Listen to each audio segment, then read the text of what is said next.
something. Let's see. Do you have something that came up that said like Sunny's going live? Please join.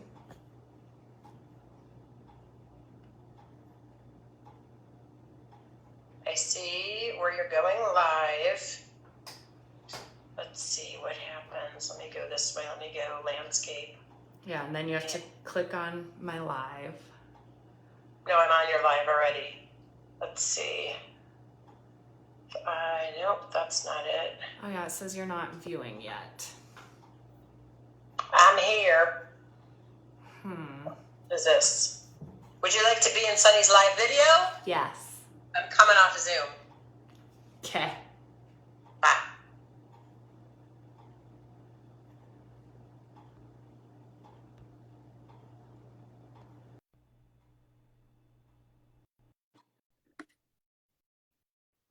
I think we figured it out.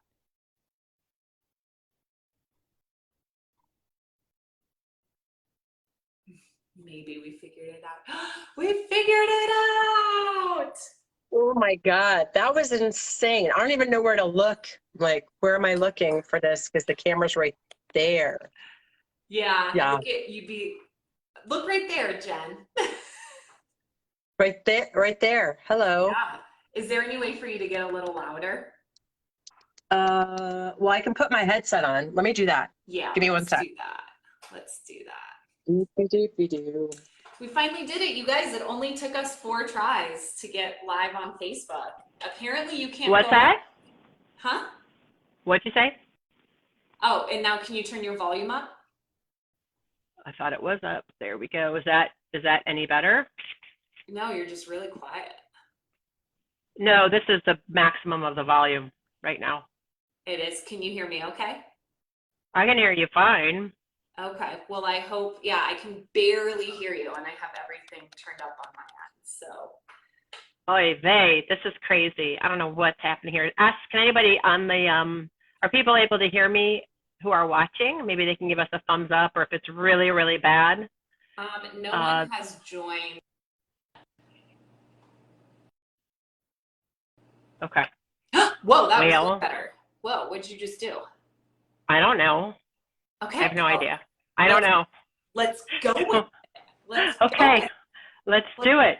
Let's do it. Hello. Awesome. I got to sit here with like my arm out. Here we go. Let me see if I can do it. I wonder if this will work. If it'll just drop it. Yeah, I have a stand for my phone. You do? Yeah, mine will not let me prop it. Let's see. Can I do it this way? No, I'm just going to have to hold it the whole time. I'm going to work on my biceps today, or my triceps. Your deltoids and your biceps. Just hold it out beautifully. There you go. Yeah. So guys, I just want to welcome the marvelous Jen Coken. I said last week that I was going to start pulling really amazing women doing amazing things onto my pages and into the universe. And I can definitely attest to Jen's amazingness, because I was a client of yours.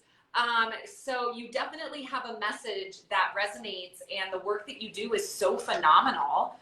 Instead of me telling people who you are and what you do, why don't you start by introducing yourself, who you are, what you do, maybe a little bit about like your kitties and stuff like that, because avid cat lover as well. Okay, let's see. I'm going to give you, first of all, Jen Coken is the name, and I coach women executives and entrepreneurs who feel alone, who are either in a male-dominated industry or have risen so far to the top that there's not a lot of other women around them to mentor them. And mostly what I focus on is helping them make imposter syndrome their superpower, and that is my jam, because so many coaches want to give you tips on it, and none of that shit works, because you can't manage your mind. You can learn to master your mind. You can't manage it. And then 4 things you won't find on my resume. I have 2 cats named Ivan and Kevin. Ivan is actually not doing so good today. I'm a little worried about him. He has cancer, so we've been dealing with that. Kevin is running for president in 2024. He wants to make America meow again. He's decided he wanted to bring, what's that? I'll vote. Yeah, and he wanted to bring his outside the litter box thinking to Washington because he feels Washington is going to the dogs. I have an actual campaign commercial for him and a t-shirt, should you want to buy one, and hats. We're gearing up for the campaign season. Let's see, 3 other things you won't find on my resume. Number 1, I've seen 84 Grateful Dead shows. What? Number 2, I'd have to add up the mileage, but I've done multiple long distance bike rides, including one from Fairbanks to Anchorage, Alaska, which was 550 miles over 7 days. And I was captain of my rugby team in college, so don't mess with me.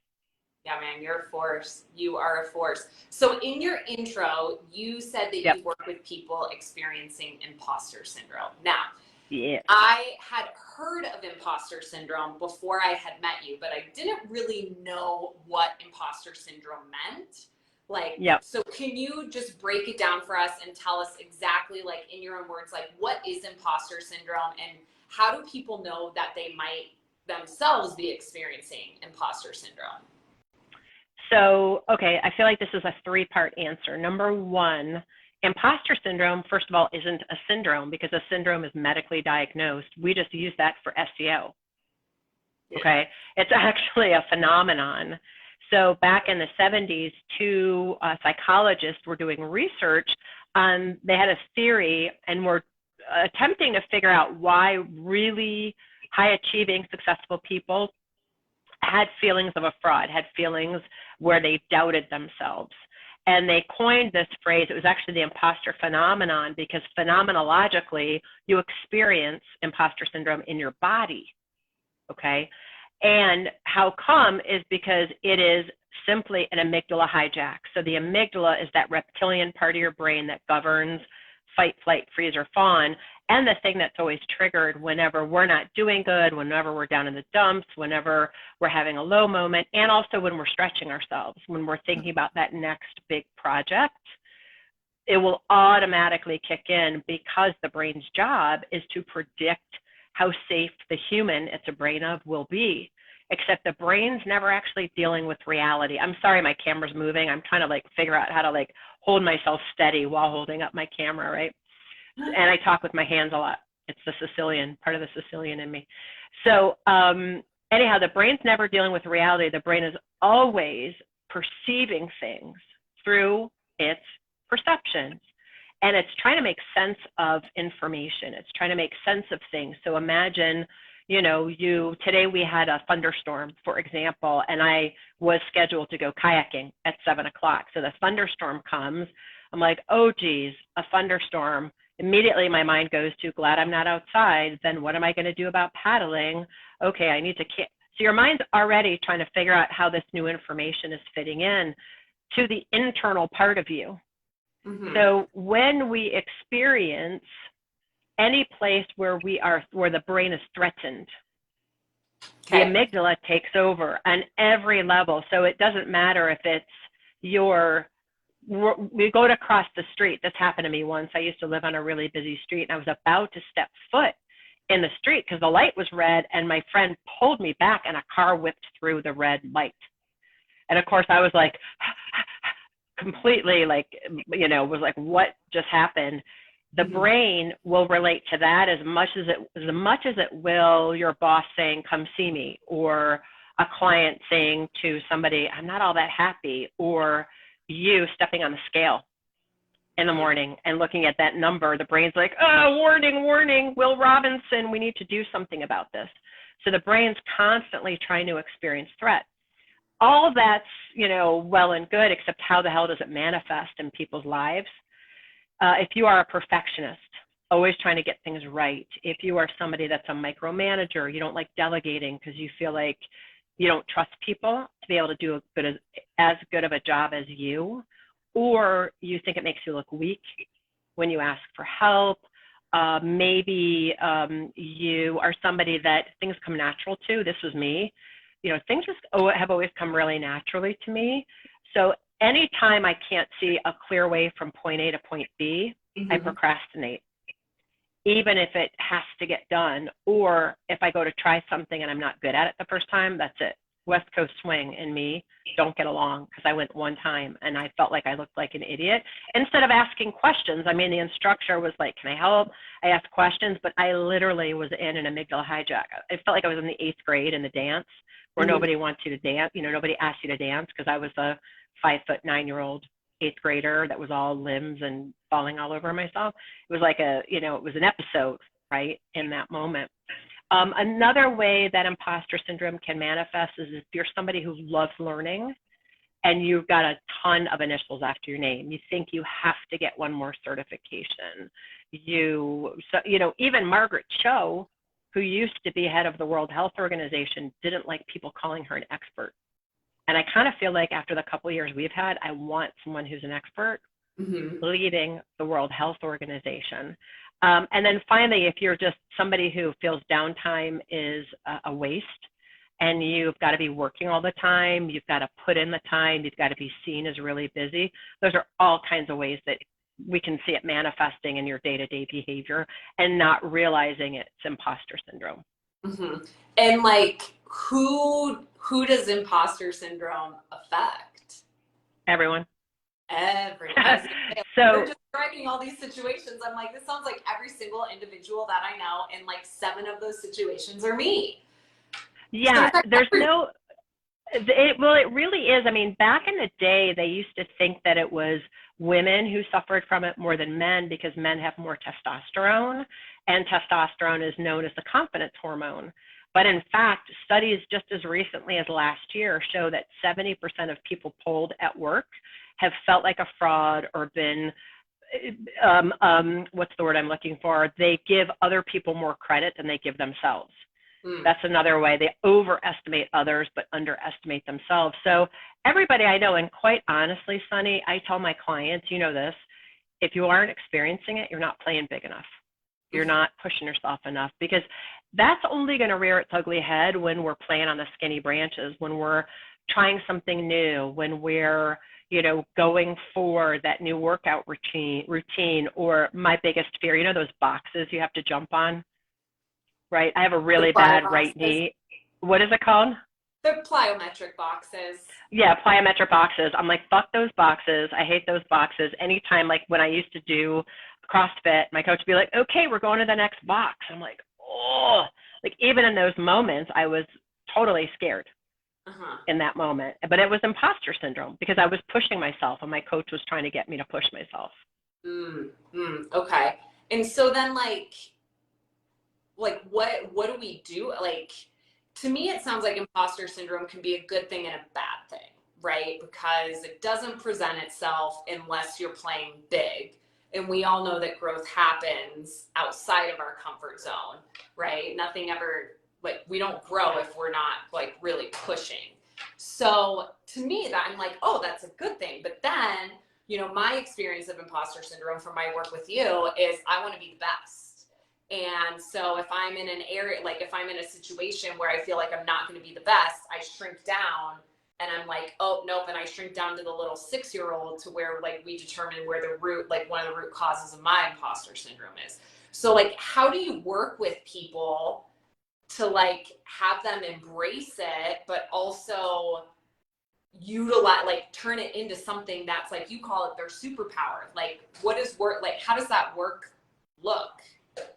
Well, so I have a cohort coming up in July, and literally in 3 sessions, 90 minutes long, I'll move you through the whole process.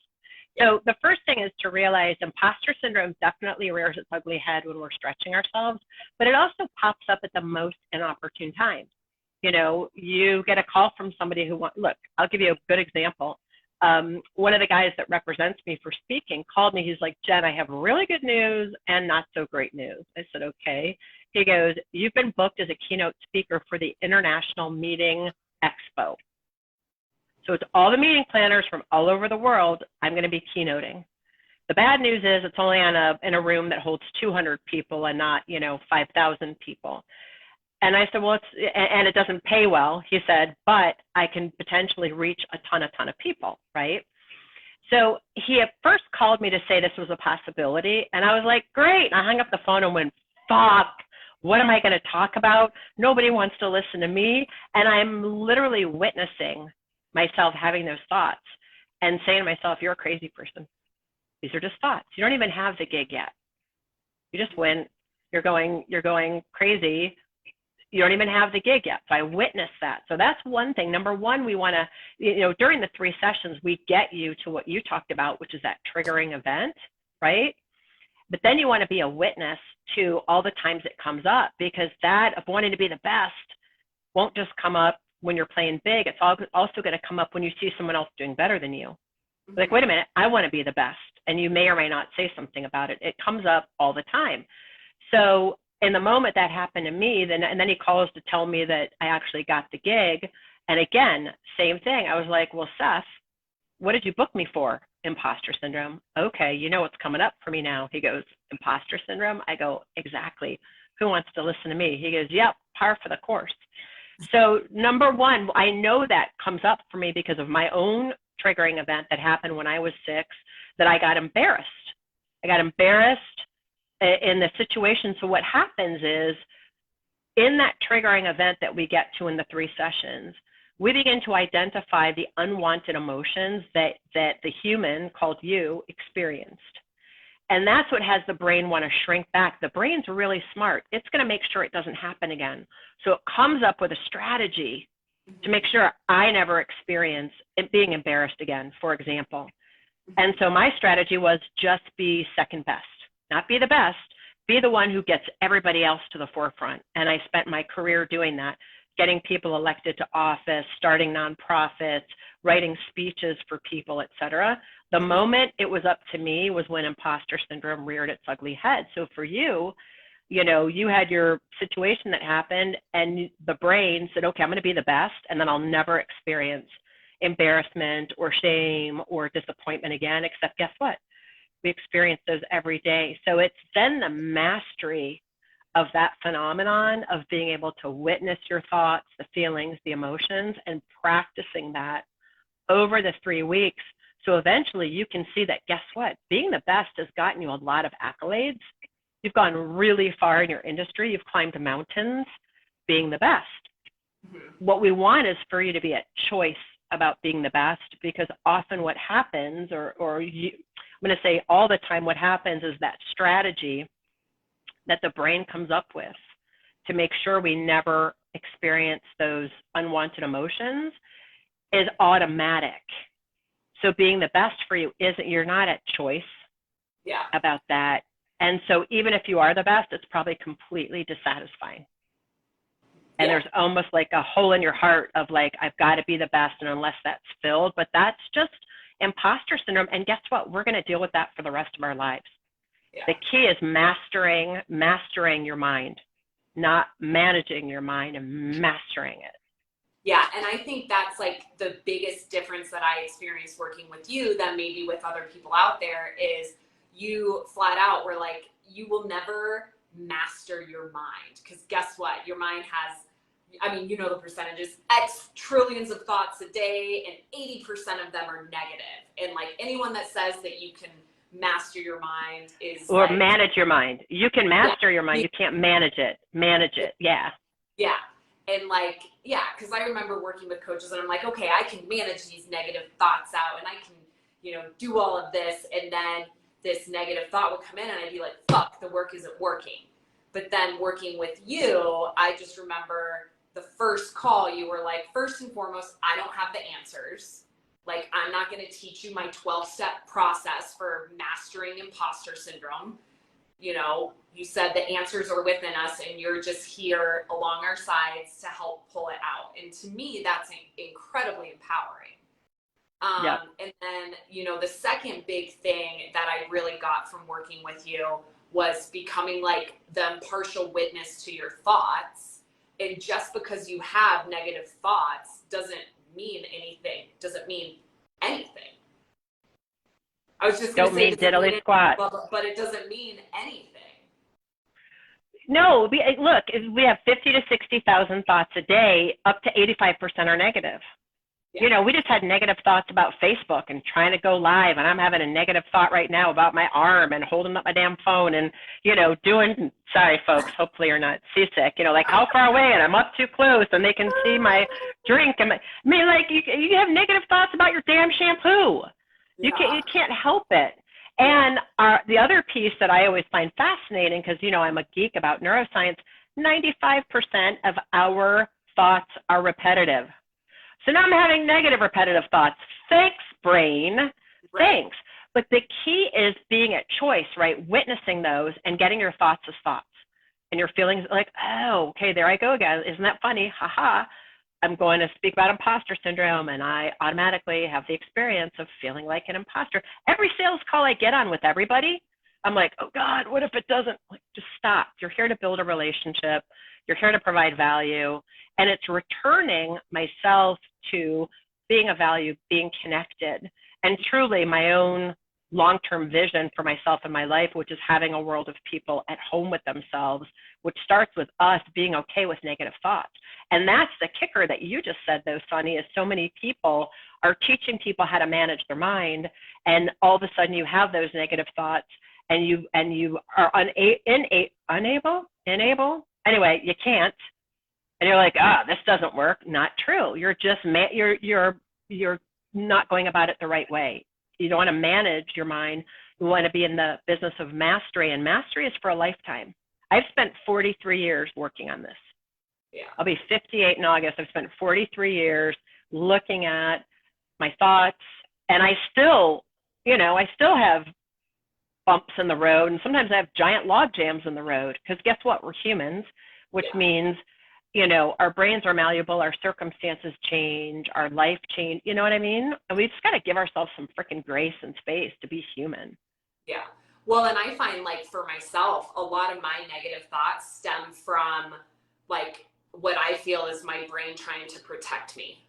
Because that's what it's built to do, right? Kiss your brain, our brain's trying to protect us, and sometimes it says, oh, wow, you're going to go talk here? That's going to be scary. What if you embarrass yourself? You know what, Jen? I just want to protect you. I just want you to be home safe, cuddled in a blanket, right? And so I know, like, working with you, that helped me with that, but also, like, you know, working to master your mind, it's also having the awareness that, like, a lot of these thoughts that we're having aren't stemming from, like, you know, it's stemming from our brain really just being built to what it's built to do, which is to protect us. Exactly, which is why you and I are able to have a conversation, and Cave Woman, ooga booga booga, isn't, because she got eaten. Because that's all the brain's trying to do is figure out, can I eat that thing? Will it eat me? Can I eat that thing? My brain always goes, you can eat that thing.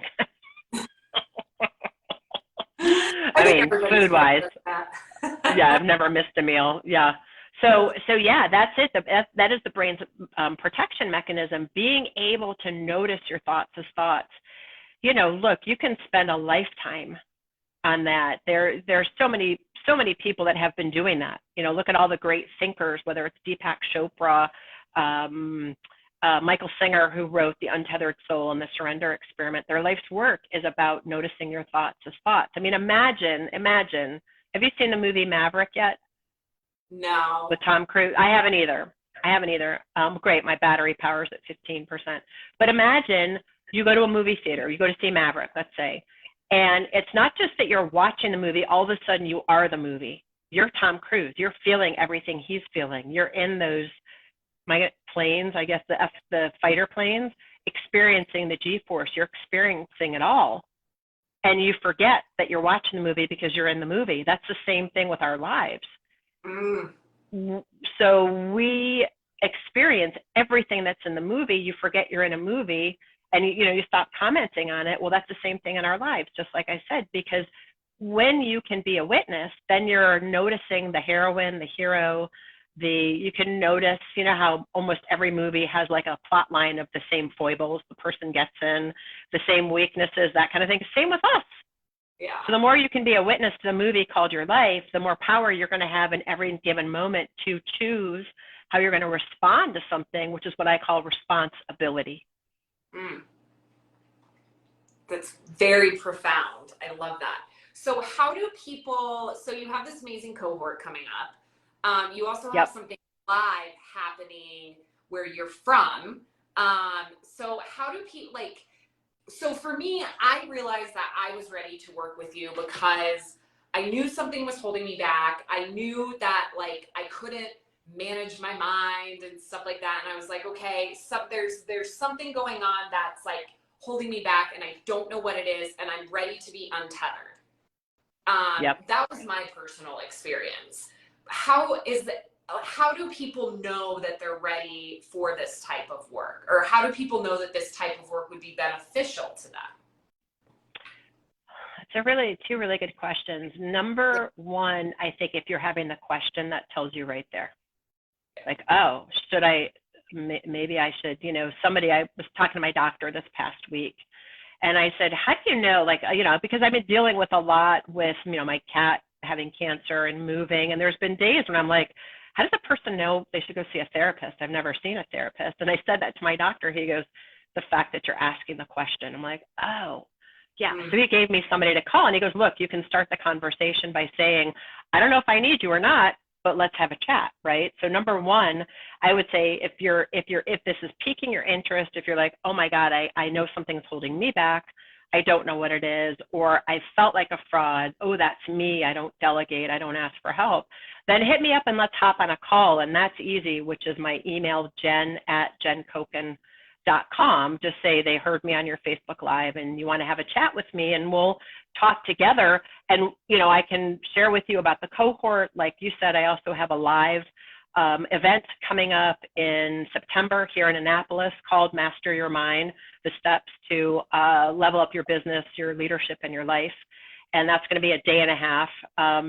So, just reach out to me. We'll look together, but for sure, by the time you get off the call, you'll have at least one strategy for success. And whether you work with me or not is totally up to you. I'm just committed that people have something of value being on the phone with me. Yeah, I just remember, I've known you for a while, but the first one-on-one we had was you brought clarity to me in 2 questions, 5 seconds, I feel like, and a prior coach was coaching me on it for like an hour. And in those 2 simple questions, you immediately got to the root of why I was experiencing what I was experiencing, and even understanding. Let's not even talk about mastering imposter syndrome and making it your superpower. Let's just talk about understanding why you're feeling what you're feeling.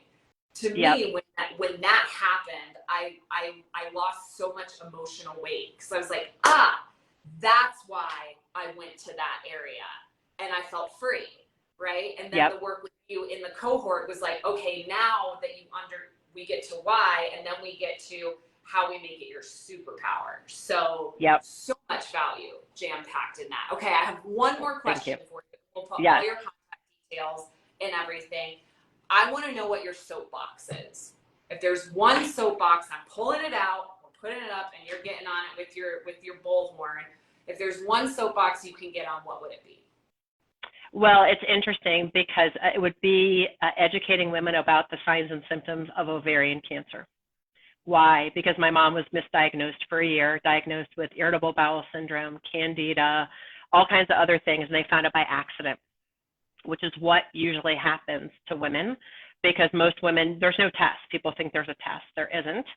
And when she was diagnosed, she was given like an 18% chance of living 5 years. She was diagnosed stage 4. She lived 5 years, 1 month, and 8 days. I wrote a book about it called When I Die, Take My Panties, Turning Your Darkest Moments into Your Greatest Gift. And we're in the middle of writing a screenplay to make it into a movie so I have a bigger platform to save women's lives. Go to my website, jencoken.com, and you will see up there ovarian cancer resources. Make sure you get that off my site. If you do nothing other than that, good. That's my soapbox issue. Awesome. Well, I'm glad 4th time was a charm, but we made it work. So yes, I know. Thank you. Yeah, thank you. Yeah, so you guys, you'll have all of Jen's details, or you can reach out to me as well. I'll tag you on everything, all that fun stuff. And I want to thank you so much for your time and for the positive influence you've had in my life. It has been absolutely profound. So. Oh, you're so welcome. It's just been such a it's been heartwarming to watch your growth and to create friendship with you and to be in your life. So thank you so much. Aw, thank you. Nothing but love here, folks. Nothing but love. Yeah. All right, that's it. That's all I got for you. All righty. How do I leave? I don't even know. I just hit finish and it boots you, girl. Okay, bye-bye. Bye.